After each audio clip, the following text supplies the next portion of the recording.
if you're working on volume, doing 20 clients a day, I know a barber that does 93 guests a day. He's not thinking precision, he's putting it on like and he's moving through it, and it's just as gorgeous. So based on the price point, if you're a smaller price, you're going to do more. A slightly bigger price, you may have to change, because if I'm spending 60 bucks for a haircut, and you that may not be what turns me on, okay? Just saying, that is where you want to get into the ballet movements of performing a haircut. We perform on stage, but don't think I don't perform in the salon for one guest. And I dress up just this way. It's not like I dress up for you. This is the way I look every day.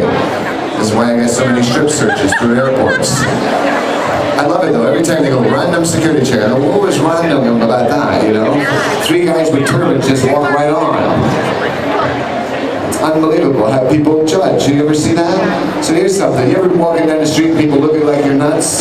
That's permission for you to say, hey, I'm a hairdresser. They already think you're weird. Why don't you just confirm it? I do a thing there called putting it out there. We don't put it out there enough. We don't tell the world what we do. We don't walk up to strangers and go, how you doing? I was traveling a couple of years ago with my girlfriend through Salt Lake Airport, and it's super busy, and I'm putting it out there as I do. And coming towards me, there's another guy, and he was kind of putting it out there, and I could see him like way down there, but he was checking me out, I was checking him out, we're getting closer and closer.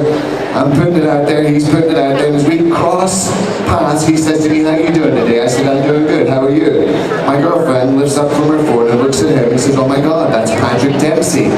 Mr. McDreamy, McYummy, whatever they call him. Didn't do much yummy for me.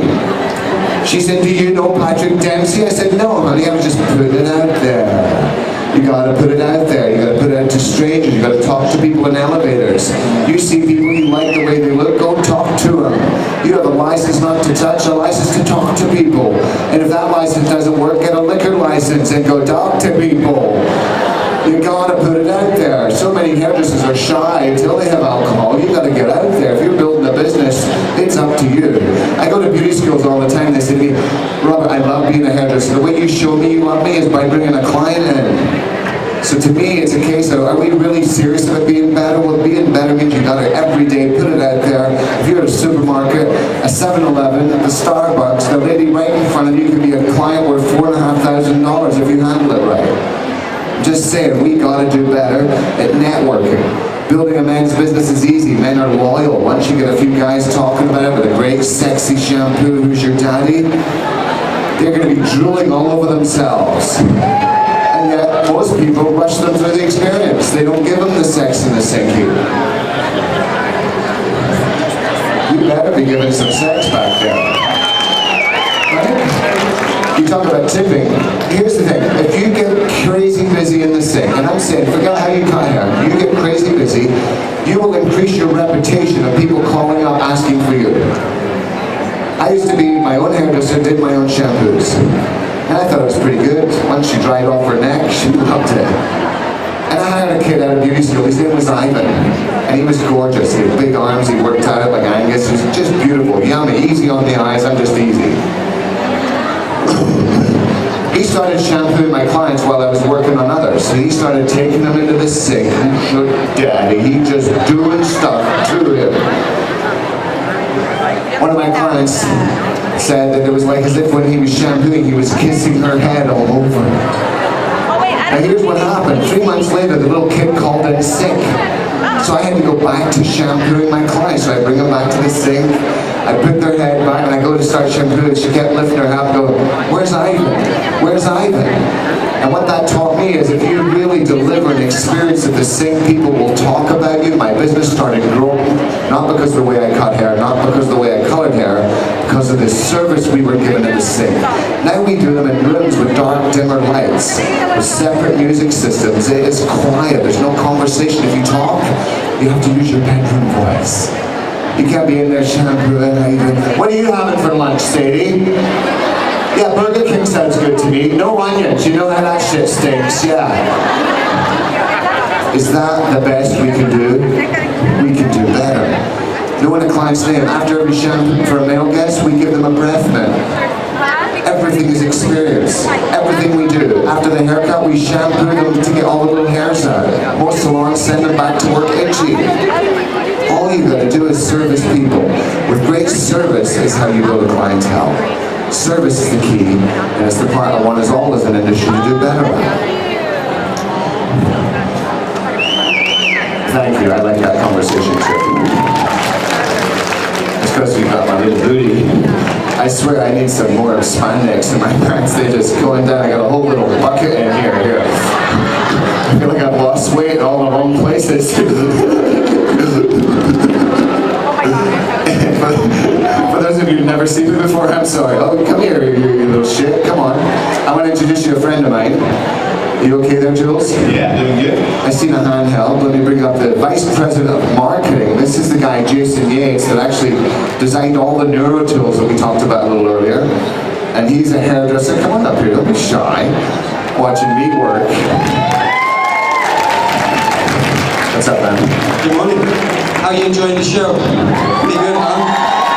They enjoy it when I talk shit, that's for sure. And then occasionally we do a little education. So Jason actually brought us the neuro thing, and I love you just because you made this stuff, just to give a little bit of the features and some of the things you're the most proud about it. We've only worked together a couple of years, but he is my favorite hairdresser in the world because this stuff is incredible. The product itself works good. You guys have used it. He got the 2-year warranty, so give him a little reason for the season. Yeah, Neuro's been out now since September. We're really excited about it. It's been really well received. It's a line of tools that were designed by hairdressers. I'm a hairdresser, as Robert shared with you, and we really wanted to create tools that were tangibly better for you to use in the salon. What I mean by that is, just look around the salon floor, you see a lot of tools that claim they use ceramic, far infrared, and ionic.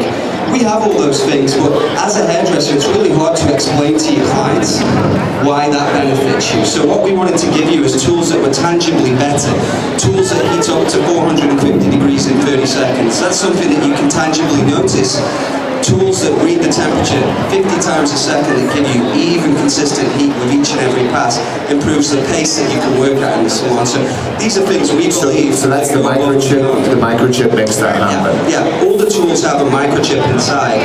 We call it Smart Sense technology. That's why you actually have an X-ray of the tool. This is the actual tool because we want to talk about what's inside. That's really what makes these tools unique and special.